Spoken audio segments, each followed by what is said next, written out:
Enxertos de Luz, obra A Divina Epopeia, de Bittencourt Sampaio. Vídeo 2. Leitura de trechos da obra que retratam a intenção do autor quando escreveu, dividindo as suas conclusões conosco, leitores que buscam nessas páginas compreender melhor o Evangelho de João. A leitura se limitará a extrair os trechos principais da obra para colhermos o ensinamento principal do autor e as suas ideias sobre os temas. As opiniões de Bittencourt Sampaio não serão debatidas, mas apenas demonstradas pela leitura dos trechos extraídos.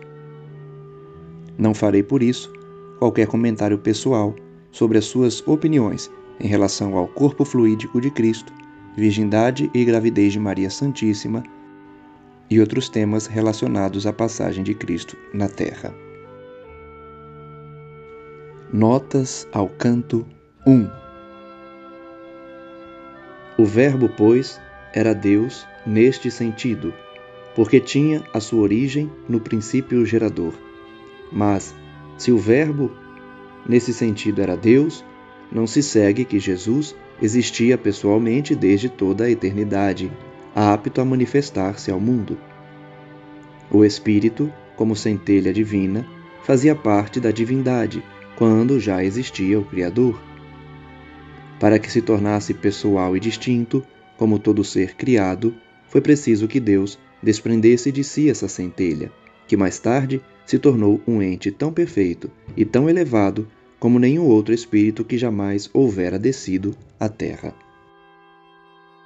O apóstolo evangelista, porém, que sabia mais que nenhum outro que Jesus fizera a sua aparição na terra, fora das leis da propagação humana, que sabia não ter ele tido um corpo, senão na aparência, semelhante ao do homem, corpo celeste, como disse São Paulo, empregava a palavra verbo para significar a coisa em si, o ser existente e pessoal, que se manifestava ao mundo por seu poder imenso, que ele próprio confessou haver recebido do Pai Celestial. Jesus era, pois, o Verbo e existia no princípio, isto é, antes da criação do nosso planeta. Estava com Deus e era Deus porque conservava em toda a pureza primitiva a centelha divina que o formara. Não era, porém, Deus no sentido restrito da palavra, porque se o fosse, o mesmo apóstolo evangelista não teria dito: nunca ninguém jamais a Deus não vira.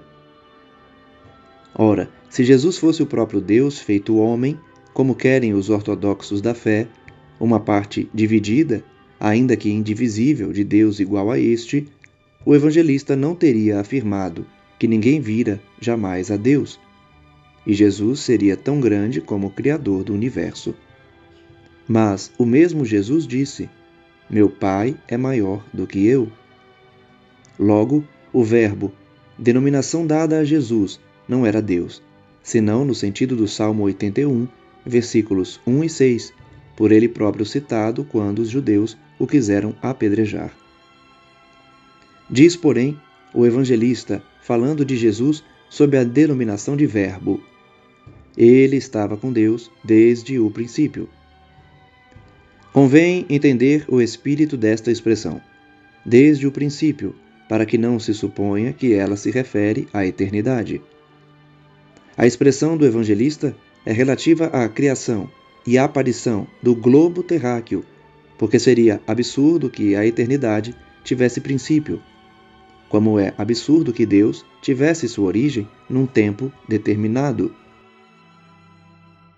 Assim, deve-se entender que Jesus estava com Deus, isto é, que se achava em sua presença na formação e aparição da terra.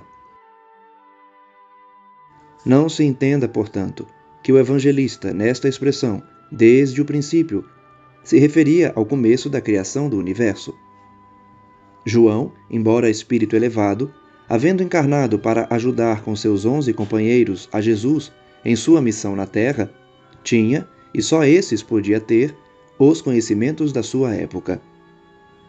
Para os hebreus, como para todos os povos de então, o universo, ou o mundo, era a Terra, figurando o céu como um apêndice do nosso planeta, uma continuação, enfim, da mesma Terra. Não se limita, porém, a missão de Jesus a guiar-nos e a conduzir o nosso corpo na vida de relação. Estende-se também a ajudar-nos a desenvolver o espírito, libertando-o progressivamente da contingência da matéria, até que possamos um dia dirigir-nos pelas nossas próprias luzes na estrada do progresso indefinido, que é a bem-aventurança eterna. As trevas eram o estado das inteligências de então, que não puderam compreender pelos atos e pelas palavras de Jesus que ele era a luz, que baixara à terra para encaminhar os homens ao reino de Deus, isto é, ao estado de pureza e elevação de espírito. Espírito superior, João Batista não era a luz do mundo. Viera somente para preparar o caminho ao Senhor, e nada mais. Assim também, quando este mesmo precursor vier, como o Espírito da verdade prometido por Jesus, ele não será a verdade, porém dará testemunho dela, porque a verdade é o próprio Jesus, que voltará de novo à terra em toda a majestade de sua glória, cercado dos anjos e dos seus discípulos, a julgar os vivos e os mortos no dia terrível do juízo final. Jesus é a luz verdadeira, a luz que alumia aos homens, que esclarece a todo aquele que vem a este mundo para se depurar das máculas dos seus erros passados. Como nosso protetor e governador, só por ele podemos chegar ao Pai. Só por ele chegaremos à bem-aventurança eterna, isto é, ao estado de pureza e de perfeição do Espírito. Para ele, João, Jesus era o Verbo, que já existia antes do mundo, em face da divindade, pronto a manifestar-se aos homens pelos poderes que havia recebido do Pai. Não cogitou do seu nascimento, nem dos mistérios dessa carne. Estava convencido da sua origem e natureza extra-humanas, mas entendeu que devia deixar isto em silêncio, até que chegasse o tempo da revelação nova por Jesus prometida, limitando-se então a dizer que ele se fizera carne e habitara entre os homens. Jesus revestiu um corpo visível aos olhos de todos, mas um corpo fluídico tangível, corpo celeste, na frase do inspirado apóstolo dos gentios. E esteve entre os homens durante 33 anos. Alguns viram a sua glória, tal como ele a recebera do Pai, fazendo prodígios, ensinando a amar a Deus e aos homens, revelando o mistério da vida futura e pregando o martírio como prêmio da salvação. Depois que o austero Batista, inspirado pelos Espíritos que vieram ajudar a Jesus em sua missão na terra, apregou-a a elevação e supremacia do Redentor da humanidade, declara o evangelista, por sua vez, que todos nós recebemos dele inúmeras graças, porque Jesus sempre velou pelo nosso progresso e felicidade, dizendo que a lei tinha sido dada por Moisés, mas que a graça e a verdade somente foram trazidas por Jesus, e que a Deus nunca ninguém vira, senão o Filho unigênito, que o dera a conhecer a todos os homens na terra. Ver a Deus seria compreender-lhe a essência, chegar até a sua presença e poder receber diretamente a ação de sua vontade, para a transmitir por graus de pureza até ao nível humano. É por isto que somente o Filho unigênito, que se acha no seio lá do Pai, pode vê-lo e transmitir aos homens na terra um reflexo da sua divina luz. A expressão Filho unigênito, único ou primeiro, expressivos da mesma ideia, foi empregada pelo evangelista para significar a elevação de Jesus com relação aos homens e a todos os espíritos que trabalham para o nosso desenvolvimento e progresso debaixo de suas ordens. O precursor tinha consciência de que viera ao mundo para preparar o caminho ao Senhor. Espírito elevado, mas preso no cárcere da matéria, não podia recordar-se do que já fora em outras encarnações. Então negou com toda a humildade fosse ele o próprio Elias, que tinha vindo, o mesmo Espírito que já tinha sido Moisés. A missão do precursor era levar os homens ao arrependimento por meio de um símbolo que lhes fizesse compreender a purificação de que tinham necessidade. Lavava-lhes o corpo, a fim de os dispor a lavar os corações. Purificava o envoltório material, a fim de os levar a purificarem o espírito. Exortava-os em resposta às questões que lhe faziam sobre a prática da justiça, do amor e da caridade.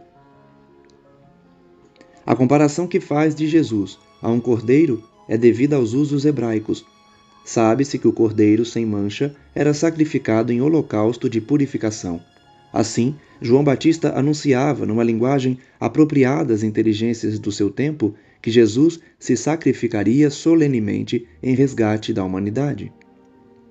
Pelo sacrifício do Gólgota, Jesus vinha abrir uma nova era de regeneração, acabando com os erros em que vivia o gênero humano.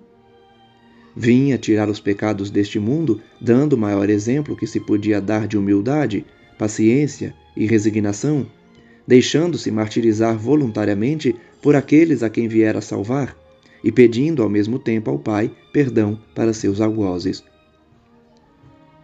João teve, pois, a presciência do sacrifício de Jesus e por isso lhe chamou Cordeiro de Deus. Imbuído das tradições da época, João, inconscientemente médium inspirado, vidente e audiente, tomava os espíritos superiores que lhe falavam como sendo o próprio Deus. Mas nós sabemos que o Criador não se comunica diretamente senão com os espíritos puríssimos, com seus Messias, que são os encarregados de transmitir aos homens a sua vontade soberana. Jesus nasceu em Belém, porque o Messias tinha de nascer onde nascera Davi, na mesma cidade cujo nome em hebraico significa a casa do pão. Por isso, o próprio Jesus disse a seus discípulos que ele era o pão da vida, falando figuradamente, é verdade, com referência ao Espírito, mas aludindo também ao lugar da terra onde surgira para a missão que devia desempenhar. Em verdade eu vos digo, em pouco tempo, haveis de ver de todo o céu aberto e a subir e a descer de Deus os anjos sobre o Filho do Homem. Jesus, com essas palavras, quis mostrar, não só a Natanael, mas a todos os seus discípulos, o muito que teriam de presenciar em demonstração do seu poder. Fez, portanto, alusão à sua vida excepcional e cheia de perigos, dos quais haveria tantas vezes de escapar, para que ficassem sabendo que ele tinha às suas ordens todos os espíritos superiores, os anjos de Deus, encarregados de o auxiliarem na sua espinhosa missão.